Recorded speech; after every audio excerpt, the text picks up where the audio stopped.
right, looks like we're live. Let me go close my door real quick.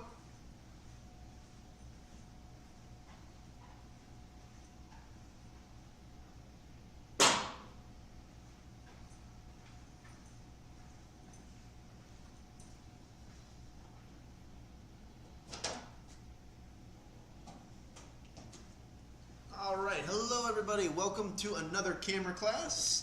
My name is Saxon. I'm your host for these classes. Today is the fourth Thursday of the month, which means that we are about to round out the month with our last class, which will be beyond the traditional camera. Let me get that set up here. So beyond the traditional camera is pretty simple for anybody who's new to this. Let's actually review everything first and foremost before I jump into this. So the first Thursday of the month, that was our intro class. We unfortunately had to postpone it because I was sick, so we did it that Friday. But in the intro class, we looked at basic DSLR mirrorless or point-and-shoot cameras. We talked about button layouts, why buttons are there, why they exist for what they exist for, and then we talked a little bit about lenses and just kind of navigating that. In the intermediate class, we talked about then getting into more of the manual control of photography, learning shutter, aperture, ISO, and then a few other tips and tricks for just taking more of a customized personal manual experience with the camera. Last week was then our advanced camera class where we looked at photo editing. What goes into editing a photo and what goes into then taking a good photo itself, as well as then some more advanced accessories that you can get into. For today's class, to make it the last one of the month, what we're really going to be focusing on here is anything that's beyond our traditional guise of camera. So when we think about it, our mirrorless DSLR point-and-shoot camera is all a valuable tool to us as a photographer. However, what else can we do? What else can we use in our camera arsenal, if we will, to grow and to better that side of things? So for starters, why do we want to go past our camera? I think portability and travel is a big part of this. A lot of the cameras we're talking about today are small, compact, portable. They're very easy to take around. Not only that, but they're durable. You can throw them around, they can take a beating, they can do all this stuff, waterproofing as well. Things like the GoPro Insta360 can go underwater with you. They have very long record times, which I think some people don't take for granted because they kind of think about, why do I need all that? In the past, a lot of cameras can only record for about 30-ish minutes before they time out and shut down.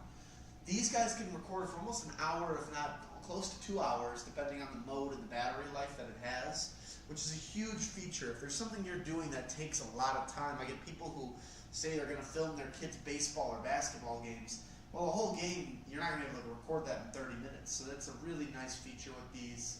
And the ability to fly or record over great distances. And obviously with that, we're talking about drones, which are an amazing, amazing piece of equipment to add to your camera collection.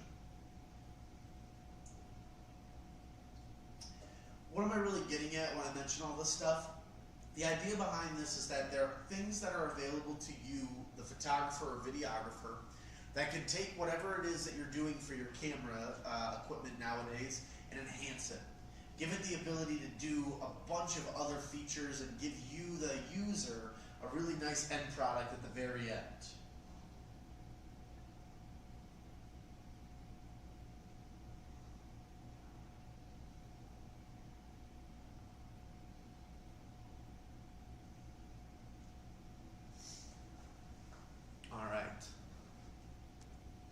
So let's start off like I did the intro class. Where do your pictures go? Make sure you have 2 of them. SD cards, but specifically for these products, we're going to be talking about the SD mini cards, micro SDs. That's what you're going to see inside most of these cameras. Now, a micro SD is a little bit different from a standard SD card. Why is that? Because they're smaller, they're more compact, they're tiny to fit into these smaller cameras that we're going to be using. Now, why does something like that matter? It really just kind of comes down to the fact that as you're shooting and you're doing things, you need to have something that's small enough to fit into the camera. All of these cameras have either some or no internal storage. You go buy a GoPro, you go buy any of these cameras, you're going to learn real fast that there is no storage in them, therefore making your life a little bit more difficult if you don't have a card of some sort to store the information in. You want to make sure that whatever you're buying has a good read and write speed. That being said, I usually recommend something around 60 to 90 megabytes a second, especially if you're shooting in a 4K setting. Anything less than that, you're probably not going to get the results that you're looking for, or it'll time out, or it will just give a lesser quality of recording to whatever SD card that you have. 64 gigabytes or higher is also what I would recommend. Think about it this way: if you're recording for a period of time, you want to make sure that you have enough storage in the physical card to then get that outcome with it. Anything less than 64 gigabytes might just kind of lead you down a rabbit hole of needing to buy more cards or needing to constantly switch or swap things out as you're going.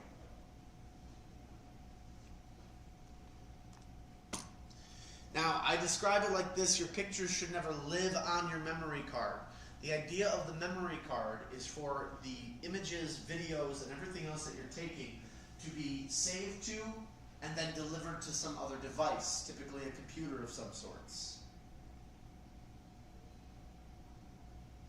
I like to think about it this way: if your camera is your house and your work is your computer, the SD card is kind of like your car. It's taking you in between the two. You don't live in your car, but you use it to transport from one to the other. And that's kind of the way that an SD card should be looked at. With that being said, how do we want to make sure that we save everything so we don't lose or damage our information? First things first, we're going to land the drone or turn our camera off. We should at least wait about 5 seconds. That's recommended. And after we've waited those 5 seconds, we're going to go ahead and remove the card. Once we've removed that card, place it into the card reader. Best practice is to remove the card and try to avoid using the camera to send pics to and from. The nice part with all these cameras, they have apps that you can download and you can set up that will then give you the ability to save all that information to your device. Now, you can absolutely use it. I'm not discouraging you from using it. However, I like to tell people that you should still download this stuff onto your computer or desktop. You should never just save it to the phone. It can diminish the quality of it. Plus, our phones or tablets are smaller screens. It's nicer to see it on the larger computer screen, just to make sure that you got exactly what you were looking to get, whether that's the video quality or photo quality or whatever have you about what it is you just did.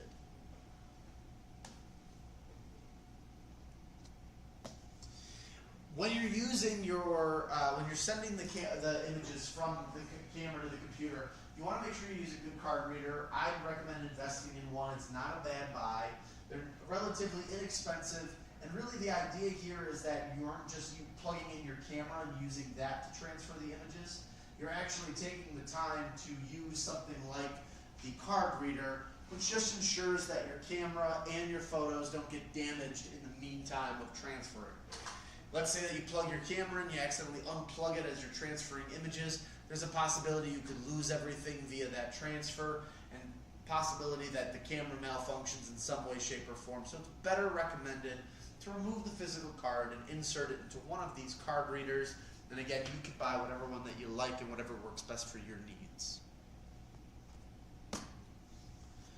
Alright, now we've put the card inside into the card reader, it's plugged into the computer. Let's copy the photos to a destination folder. We don't want to move them, we want to make a duplicate copy.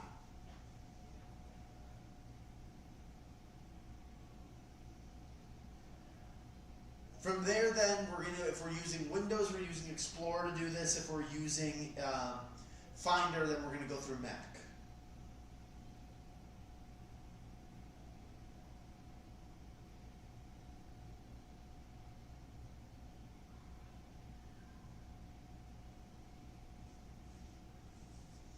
From there, then, we're going to copy, not move, photos to a second place. External Drive, Prime Photos, Google Drive, those are all great options because they're another location in order for us to save our work. This way we have duplicate copies of both, one that's on the computer and one that lives in a hard drive, so that it's easy to find and locate.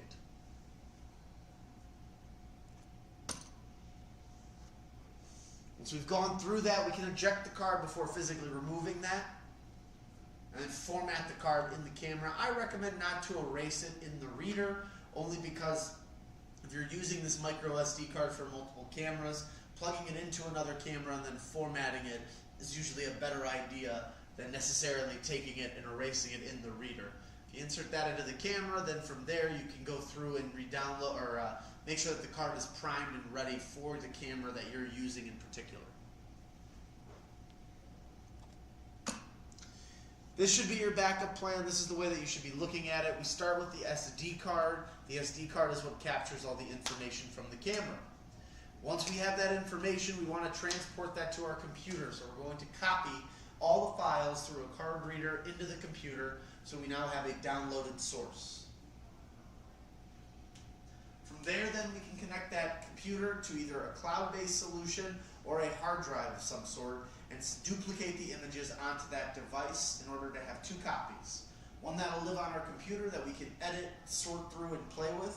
The other side, that's our backup file in case something gets lost or damaged or unable to be found later on as we're working on this stuff.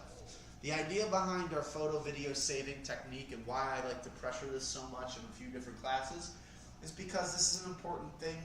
As you're taking and getting all these pictures and videos, you got to make sure that you're saving it properly in order to make sure that you can always go back. It'd be a shame to do all this work, take the time to go on vacation, spend time with family and friends. You know, maybe you're taking pictures for everybody in your Little League team, whatever it might be. It'd be a real big shame if you did all this work and then had nothing to show for it because it was lost or deleted or something got damaged and you don't have any other backup files of this. So always think ahead, plan for the worst, hope for the best. I know I mentioned both a hard drive and a cloud-based solution, but I do recommend trying cloud-based solutions. It's a great alternative to having a hard drive of some sort.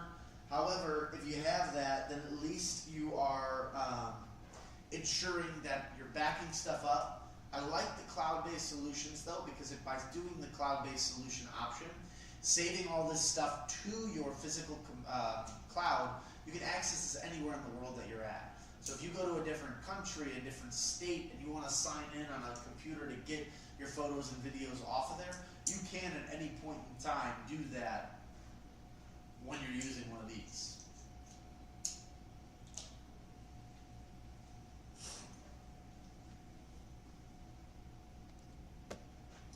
So let's go through a tour of your device. We're going to go over 4 different devices. Once we get through all of those, if any questions come up or even along the way, please use the chat feature. Ask any questions that you have. I just ask to keep them appropriate. This is one of my shorter classes, so this won't take too long to get through, but please do stop me if you have anything that you'd like to ask or know about. Let's start with action cameras, or as the common household name goes, GoPro.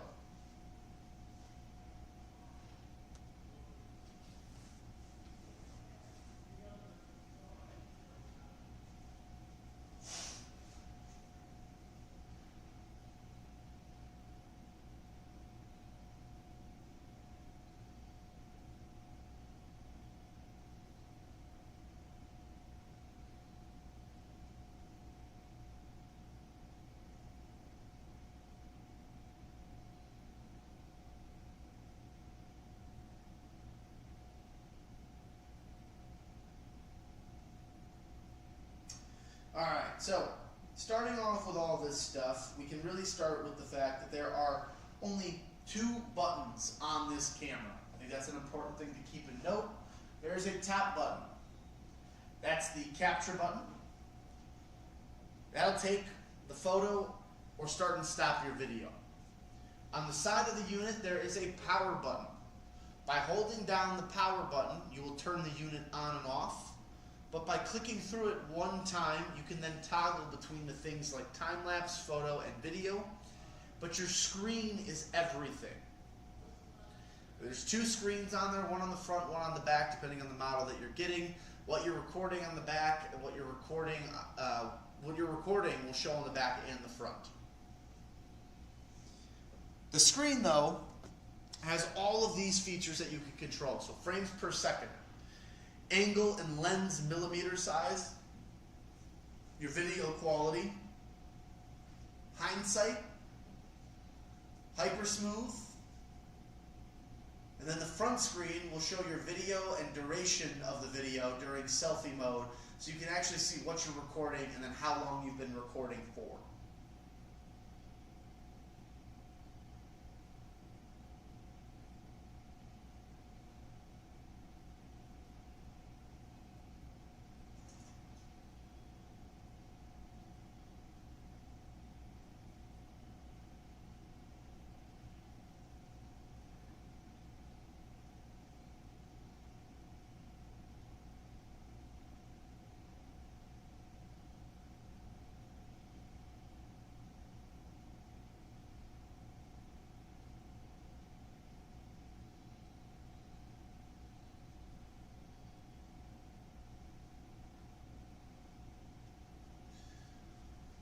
Alright, so moving from the screen,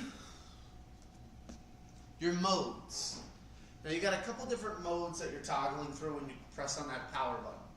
Photo allows you to capture stills and frames rather than take videos.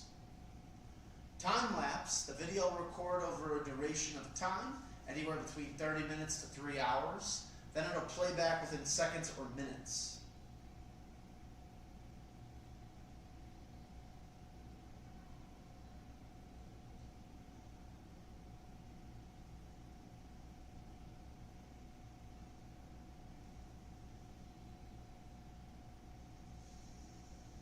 Video, you can record video for whatever duration you want, with whatever quality you want, and with features like hyper smooth or hindsight, or any of the other features that I mentioned earlier.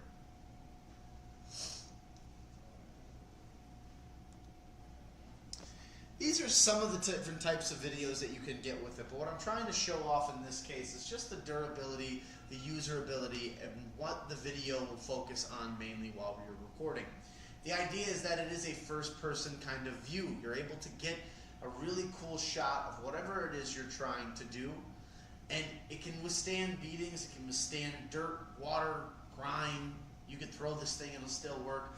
It's a great option, especially if you've got little ones around the house that might want a camera, but also too if you're into high-action sports. You look at the dirt bike situation here, he goes for the curve, he falls off his bike, but the camera itself is still there, mud everywhere, the water as well, and even then them playing lacrosse and kind of the volatility of that, you still have that ability. So really cool stuff that you can play with. I'm a big fan of GoPros in general. And why would we want to use an action camera? I like these 4 photos. I think it describes it perfectly. On the top left corner, you have the wiggly arm attachment. You have thousands upon thousands of attachments that you can purchase and use on this camera. You have the biking one, where it's that first-person view, the action sports, hyper smooth, the ability to keep a stable shot while doing things that are high octane or volume. You've got the underwater feature. These cameras can go underwater and can record for a great depth of time. And then lastly, you have the ones with the dogs, where you just have something fun and quirky. Again, is this going to be your everyday camera, or are you using this for everything that you do? Probably not. But is it a great camera? Does it offer you a lot of different features and things that you can use? Does it add a little bit of volume into your video kind of repertoire and how you're doing things? Absolutely. And it can really be used in some fun, cool, unique ways that, again, you can discover as you're going and as you're trying to figure out what the next step is for you.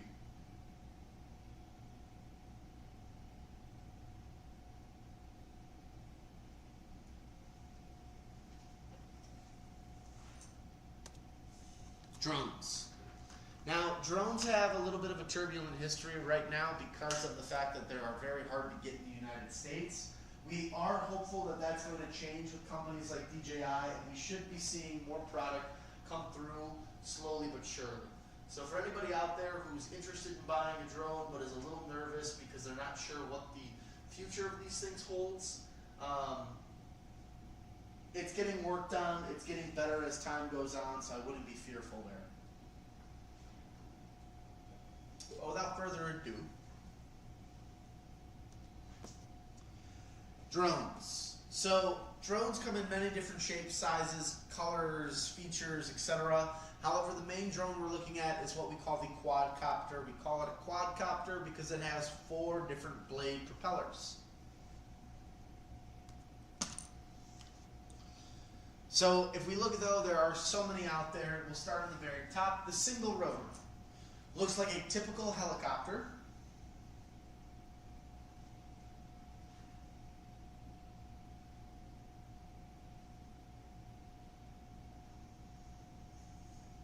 Quadcopter, most popular style of drone sold on a consumer level. An FPV drone needs goggles to fly, but typically only comes as a quadcopter. A Cinedrone flies as a quadcopter, but has a high-quality camera and tracking feature. Moving away from the quadcopters, we have a hexacopter, 6-bladed copter, great for filming and stability in the air.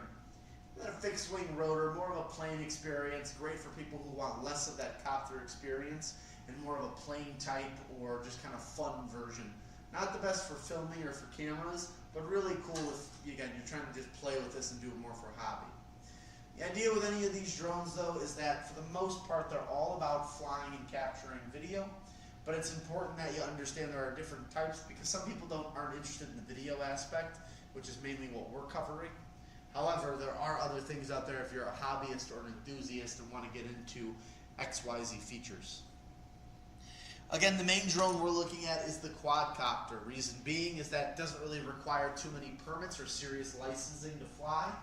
Number 2, it's one of the most consumerly sold levels of drones because of its weight class, but it also offers a stable and good amount of, it really just offers a good amount of stability, which is fantastic in the grand scheme of things because as someone who's flying and recording, you're going to be able to do that with little to no problem and still get a good shot.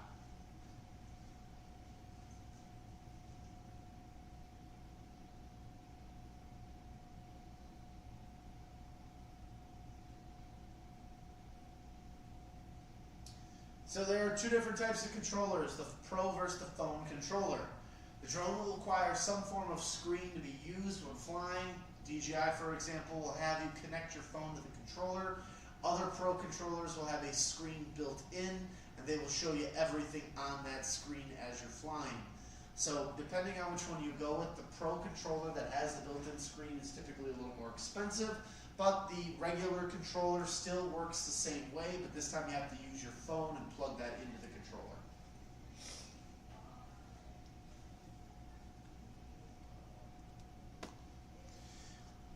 On the controller itself, most controllers will have the same amount of controls. Some will be a little bit different, but for the most part, here's what all controllers should have. Control sticks. One joystick will control your up and down movement as well as rotation. The other will control front and backwards, side-to-side movement. Antennas. You point them outwards. They are the connection point between the drone and the controller. Your gimbal dial, that's rotational control over the drone's camera. The record button, clicking this will record or take a picture. Focus and shutter, this will give you a refocus on what you're filming or shooting, or it will give you control over the shutter. And lastly, the RTH button, which gives you the ability to send the drone back to the place it took off from. Do not use this on moving objects. The best example I have is a boat. If you're at the harbor and you take off and now you ride to the middle of the lake and you've been flying this drone around with you the whole time, you should not just drop the drone or hit the RTH button. The drone will go back to where you took off from, which will be by the harbor, which will probably be in the water. From there, then, it's a little more difficult to then get back to you because it will most likely crash into the water at that point. So be careful of that, be wary of it. Make sure that you're using the proper buttons when you're flying, but don't use the return to home button if you're on a boat or a moving object of some sort.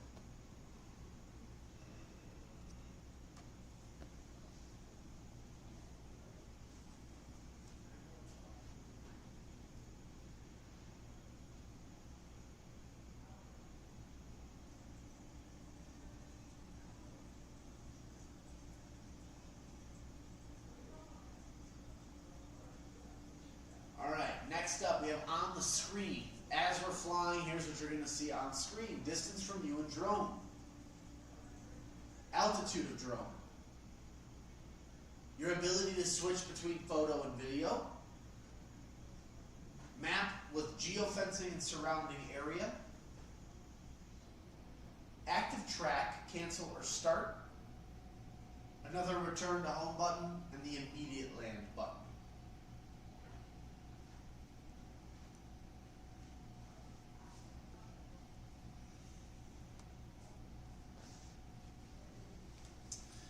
This to me is probably the most important part of this whole thing. It is our buttons and what we're using to make sure that we control this thing successfully and appropriately.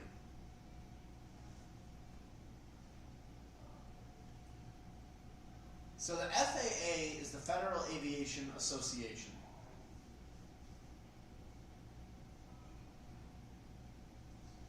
There are 2 permits that you can purchase. If you have a drone under 249 grams, you do not need a permit of any kind unless you are doing commercial work for business or pay. The best way I can describe this is that if you're using this drone, what you should be thinking about is, am I recording this for me or am I recording this for someone else? That's then your kind of compensation, or that should be your thought process with then if you should apply for other features or other permits. Registering your drone, though, can be done by accessing it on the FAA.gov website. It costs about $5, includes a course and information needed to be read. After the completion, you must clearly write out the permit number on the drone. This is if you have a drone that's over 249 grams. You need to do this technically. Otherwise, you can't be stopped by a federal agent with your drone. Your Part 107, though, if you plan on doing any commercial or business work, then you need to do this, which is where you pay $175 to take a course on flying, and after completion, you can now do commercial or business-based work with your drone.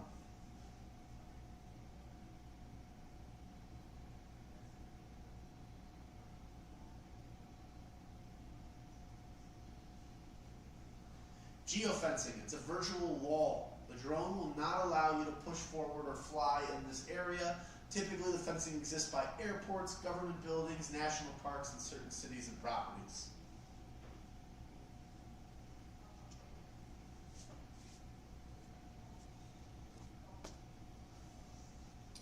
Here's some clips of why I like the drones.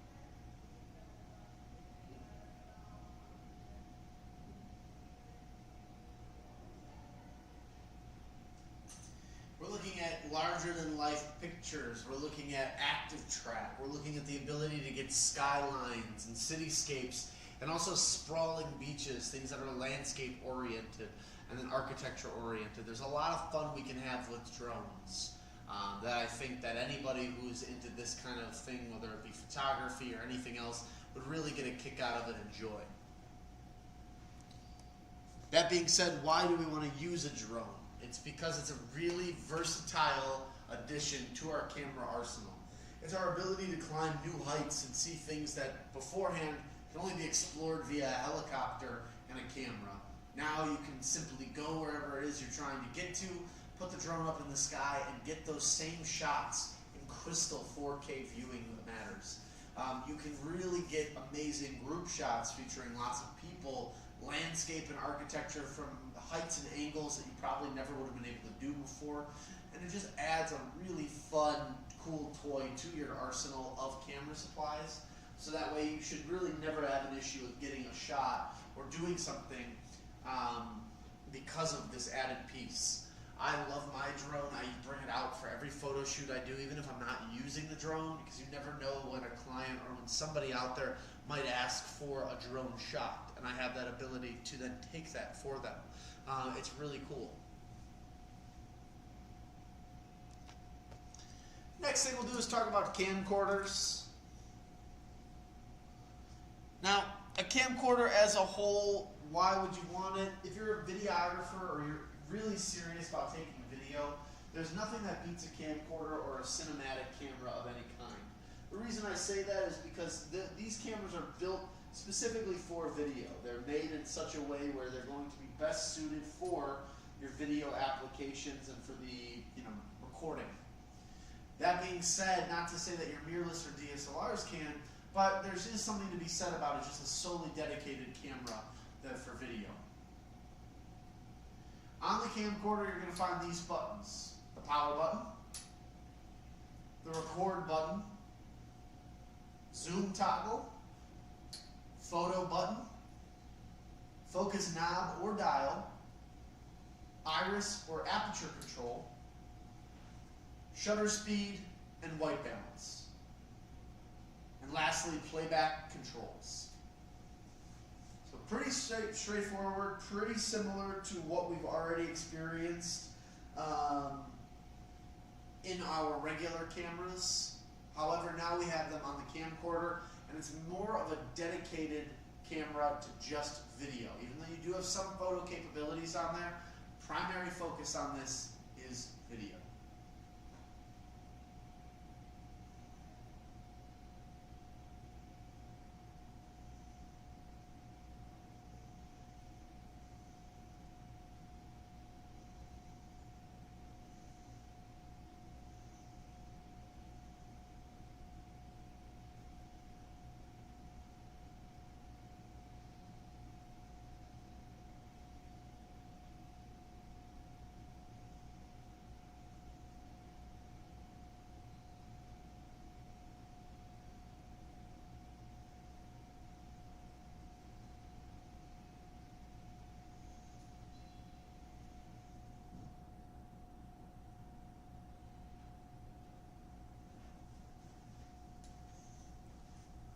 Moving forward.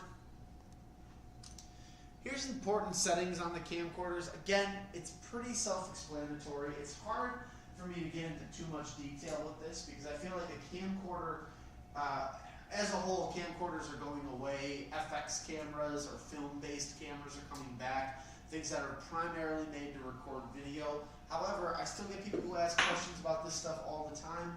There still is a market for it.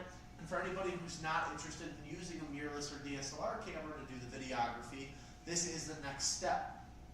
So video quality, setting your camera for HD, 4K, or any other qualities your camcorder is capable of.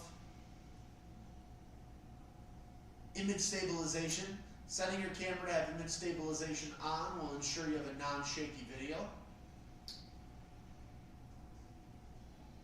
Face detection, most camcorders will have an auto face detection, which depending on what you're filming can help keep humans in focus.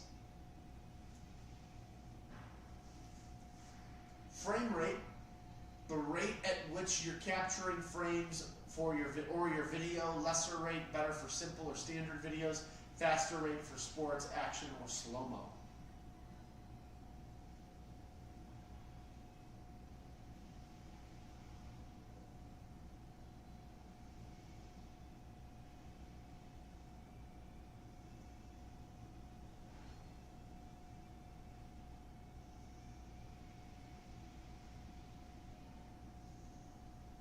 Bit rate. Setting this helps your camera take in information. The higher the bit rate, the more info your camera is taking in.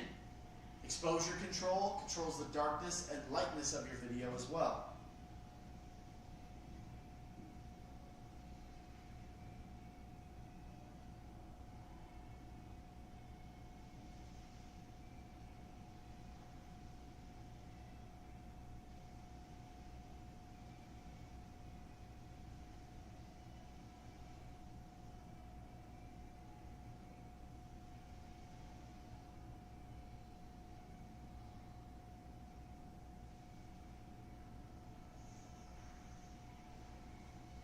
Again, these are important settings that if you are someone who's in the market for a camcorder and you do pick up one, this is one thing that you should look through the settings of and make sure that things like this are turned on or they're where you want the settings to be.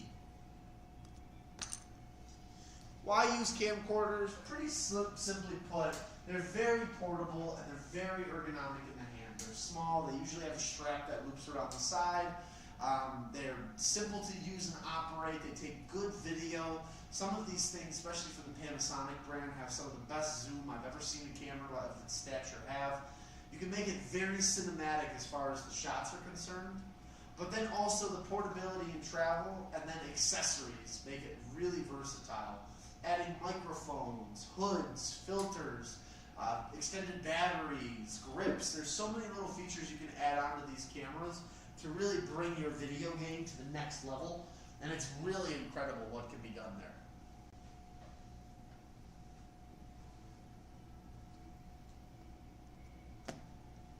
.360 cameras. This is the last camera we're going to talk about today. 360 cameras have become more and more popular over the last few years. Online creators are using them. More people who are trying to get away from the traditional GoPro or action camera experience are buying these. But the way to look at this is that it's an extended kind of portion of how we make video, of how we record. 360 cameras typically lend themselves to be very versatile, to be very easy to use, but they also come with a lot of customization and really fun features that you get to take advantage of. So it works and functions like all action cameras. It has two 180-degree firing cameras.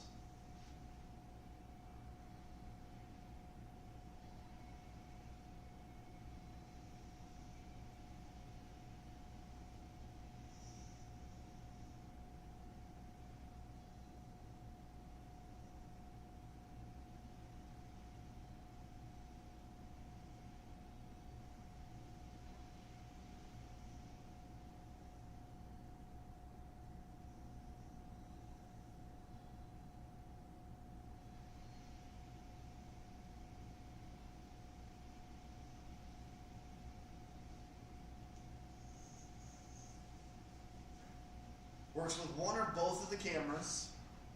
You can hide or make selfie sticks invisible. Creates a third-person view unlike any other cameras.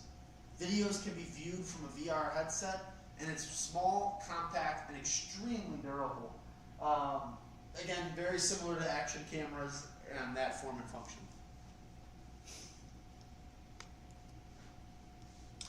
So from the app, you can actually swivel around, move your kind of camera view around to make sure that you're getting the view you want. It'll record and kind of make you feel like you're this giant on a small planet, which I think is really fun, but again, the videos are just so different and unique. But the biggest selling point, I think, on these cameras is the fact that you're able to record the video and then go back and edit it. So one of their slogans is shoot first, think later. It's the fact that you can just really point the camera, start shooting, and then eventually go back in and change and edit things to have it the way that you want it to be, which I think is a really unique and fun experience.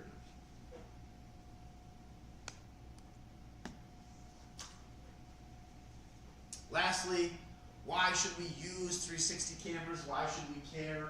They are extremely fun, versatile, and unique. If you're someone out there who's looking to buy a gift for a camera friend, a nerd of yours, or you are in the market for a camera but you don't want to buy your traditional cameras, you don't have the money for XYZ, or you do, but you're interested in this, I would highly recommend giving this a shot.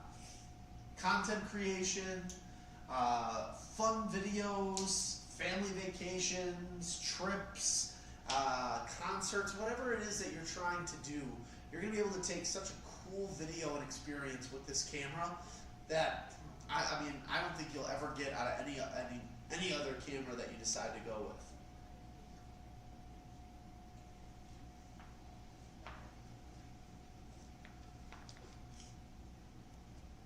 And that's all I have for you guys. So this was the last Thursday of February. So next week we'll be starting up again on the first Thursday of March. We'll be starting with our Intro to Cameras class. let me give everybody the kind of the schedule and rundown for that. So next Thursday is March 6th, and that's where we're going to be doing our intro to cameras or beginner camera class. I'll stick around for another 5 minutes or so. If anybody has any questions, feel free to ask or chat about that. And yeah.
Well, it doesn't look like anybody has any questions to ask.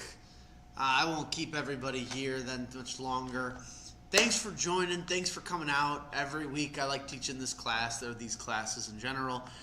Again, next week, March 6th, that'll be the first Thursday of the month for March. So we will have our Intro to Cameras class, followed then by the next Thursday with Intermediate, and then Advanced, and then so on and so forth. If anybody has any comments, questions, or concerns, you want to reach out to me, the phone number and email I provided there are always available for you to call or text or email, whatever's easiest for you.